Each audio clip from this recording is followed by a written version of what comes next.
પહેલા માણસ ગરીબ હોય એટલે કોઈ છોકરી ન આપે, પછી એને છોકરી મળે, પછી એ માણસ પૈસા કમાય એટલે એને પેલી પત્ની ના ગમે. આવા કિસ્સાઓ મારી પાસે આવે. બિઝનેસમેન હોય, બહુ મોટા બિઝનેસમેનો હોય, એમાં બી બધા પ્રોબ્લેમ, અને એક નાના ઘરના છોકરા છોકરીઓ, આ બધે જ આ પ્રોબ્લેમ 70% જગ્યાએ મને આ પ્રોબ્લેમ દેખાય છે. આપણે લકી છે કે આપણી આજુબાજુ આવું ઓછું છે. આ કેમ થાય છે? હવે જીવનમાં પ્રગતિ કરવી છે તો આનું અંતિમ સત્ય શું છે એ હું તમને જણાવું છું. શું છે અંતિમ સત્ય જીવનસાથી વિશેનું? ગીતામાં લખ્યું છે, કુરાનમાં લખ્યું છે, બાઇબલના તમામ ધર્મગ્રંથોમાં એક વાક્ય લખ્યું છે કે હે મનુષ્ય, તારા જન્મ સમયે તારો જીવનસાથી મેં નક્કી કરીને રાખ્યો છે. કૌંસમાં ફાંફા મારવા નહીં. ક્યાં છો? એટલે ઠોકાઈ જશે, ઘેર જતો છે ને. હું પાલનપુરના ચંદ્રકાંત બક્ષીના ગામનો છું. મારી જબાન બહુ ખરાબ હોય પણ દિલ બહુ સાફ હોય, અને આપણે એક લેવલથી ઉપરની ભાષામાં વાત કરીએ અડધા તો હોઈ જશે. એટલે આપણી તળપદી ભાષામાં વાત કરીએ તો શું સીધું અહીંયા અડી જાય. તમને મા બાપ નક્કી કરવાનો અધિકાર છે, તમને ભાઈ બહેન નક્કી કરવાનો અધિકાર છે, તો તમને જીવન સાથી પણ નક્કી કરવાનો અધિકાર ઈશ્વરે નથી આપ્યો. આટલા છોકરાઓએ આઈ લવ યુ, સાંજે મળશું ટ્યુશનમાં, ત્યાંથી ચાલુ થયો. હવે તકલીફ શું છે, હું તમને થોડીક મજા આવે એવી વાત કરું. આટલા નાના છોકરા છોકરી હોય ને, બીજા ત્રીજા પહેલા બીજા, એને સેક્સ, પ્રેમ, હક, કિસ કશું ખબર જ નથી. એ પેલું ટીવીમાં જોવે, ફોટા જોવે, પછી રમતા રમતા છોકરો છોકરી અથવા બે છોકરા બે, એને ખબર નથી કે શું. એ છોકરો છોકરી એકબીજાને હક કરે ને કિસ કરે ને પપ્પા મમ્મી જોઈ જાય, હે શું કરે, છોકરી આ બાજુ છોકરો આ બાજુ. એને એમ થાય કે આવું કરાય નહીં, આ ખરાબ કામ છે. થોડાક મોટા થઈએ, 18, 20, 25, 22 વર્ષની ઉંમર થાય, કુછ કુછ હોતા એવી ફિલિંગ આવતી હોય. તમે જુઓ મા બાપો યંગ છોકરાઓને કે ગંદા વિચારો નહીં કરવાના. અલ્લાહ ઉંમરમાં એ જ આવે, અને ના આવે તો લોચાવાળો કેસ કહેવાય. તમે સમજો થોડું. થોડાક મોટા થાય, 18, 20 વર્ષના થાય, કોલેજમાં જાય, મસ્ત કોલેજમાં ભણતા હોય, છોકરી ગમી જાય, હે પ્રેમ થઈ જાય, ગેટ પાસે ઉભા હોય, બે જણા ઝાડ પાસે બેઠા હોય, વાતો કરતા ને એવામાં જ કોઈ કાકા કે કોઈ પ્રોફેસર નીકળે, તમને આના માટે અહીંયા મોકલ્યા છે, છોકરી આ બાજુ છોકરો આ બાજુ. નાના હોય ત્યાં નહીં કરવાનું, 22 વર્ષે નહીં કરવાનું. હું અહીંયા આવ્યો, કોઈને કોઈ સરસ અહીંયા રૂપાળા બેન બેઠા હોય, એમને મળ્યો, વાતચીત કરી, હાય હેલો કેમ છો. હું કાલે સવારે એરપોર્ટ પર બહાર જતો, હું એરપોર્ટ પર પેલા બેને એરપોર્ટ પર આવે, હું એને વાતો કરતા, ત્યાં પેલા અંકલ આવે, અલા સંજયભાઈ આવું મરે, અલા કરવાનું ક્યારે. આ એક આખી ચાલે છે. એમાં બધો દાટ વળ્યો છે. અમારા અમદાવાદમાં લો ગાર્ડન છે અને પરિમલ ગાર્ડન છે. ત્યાં 7 વાગ્યા પછી છોકરા છોકરીઓ પ્રેમ કરવા આવે, તો હું જોવા જઉં.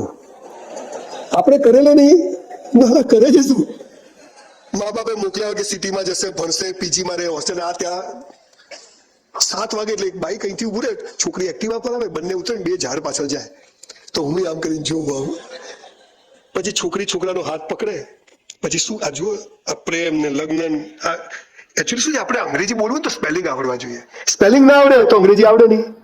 અને પછી કેવું આવડે, બાઇક લઈને જતા પડી જાય તો કે ડેમેજ થઈ ગયો, એટલે ઇન્જરી કહેવાય. અને આપણી ગુજરાતી માતા તો અંગ્રેજીની પથારી ફેરવી નાખે. બેટા લેગ્સ ફોલ્ડ કરી દે, પેલા આખો ફોલ્ડ થઈ જાય બિચારા. પછી છોકરી છોકરાનો હાથ પકડીને એકબીજાને શું કહે ખબર, જો બકા તારે મને પ્રેમ કરવાનો, હું તને કરું, તારે કોઈને નહીં કરવાનો, હું કોઈને નહીં કરું. આ કેવી વાતથી બે વેપારી ભેગા થાય. તારે મને માલ વેચવાનો, હું તને વેચું, તારે કોઈ નહીં વેચવાનો, હું કોઈ નહીં વેચું. એટલે બે ભિખારી થશો, બે ભિખારી થશો. બે સ્વતંત્ર વ્યક્તિઓ ભેગી થાય છે અને બંને એકબીજાને ગુલામ બનાવે છે, અને ગુલામ કદી પ્રેમ કરી શકે નહીં. અને એટલા લગ્ન જીવનો સડી ગયા છે કે જ્યાં સિક્યોરિટી, આપણે શું પ્રેમ આવ્યા પછી તરત સિક્યોરિટી જોઈએ, અને જ્યાં સિક્યોરિટી હોય છે ત્યાં પ્રેમ હોતો નથી. આ સમજણ પર બહુ મોટો વિષય છે, પણ જીવન સાથી નક્કી હોય છે, અને એના માટે ટાઈમ બગાડવો નહીં. અને ગમે તેવું ખરાબ પણ મળ્યું હોય તો આજીવન એની જોડે પૂરું કરવું. અને જો છૂટાછેડા લીધા તો બીજા જન્મમાં એ જ મળશે.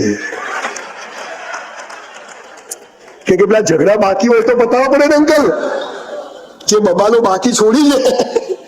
એટલે બીજા જન્મમાં જો સારું જોઈતું હોય તો હાલ જે છે, જાનુ આઈ લવ યુ, બહુ તું પુણ્ય કર્યા છે કે તું મળી છે.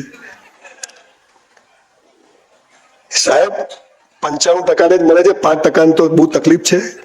એટલે આપણે જે છે એમાં ખુશ રહેવું. મા બાપ ના બદલી શકાય, ભાઈ બહેન ના બદલી શકાય, તો જીવન સાથી પણ બદલી શકાય નહીં. એ આ દેશના સંસ્કારો હતા. અને આ દેશમાં 10,000 વર્ષના ઇતિહાસમાં સાહેબ તમને ખબર છે, તમે વેદ પુરાણ ઉપનિષદો બધું ઉઠાઈ લો, છૂટાછેડા, તલાક, ડિવોર્સ આ શબ્દ આપણી સંસ્કૃતિના છે જ નહીં. આ હાલું બધું બહારથી આવ્યું છે.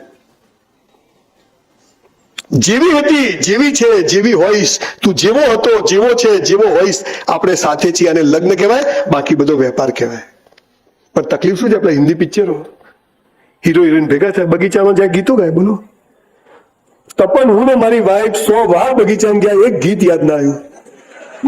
અરે આપણે કેમ યાદ કહો ના પ્યાર. કાલ્પનિક જગતમાં જીવીએ છીએ, સિરિયલો, પિક્ચરો, અને એને આપણે આપણા ઘરમાં લઈ આવીએ. મારી વાઈફ આના જેમ નથી જીવતી, મારો હસબન્ડ આવો નથી, આ હેન્ડસમ હતો, આ બ્યુટીફુલ હતી. આ બધું સાહેબ આપણને ખબર નથી. બહુ આ વિષય પર 4-5 કલાક વાત થઈ શકે, પણ મૂળ વાત એટલી કે જીવન સાથી નક્કી છે.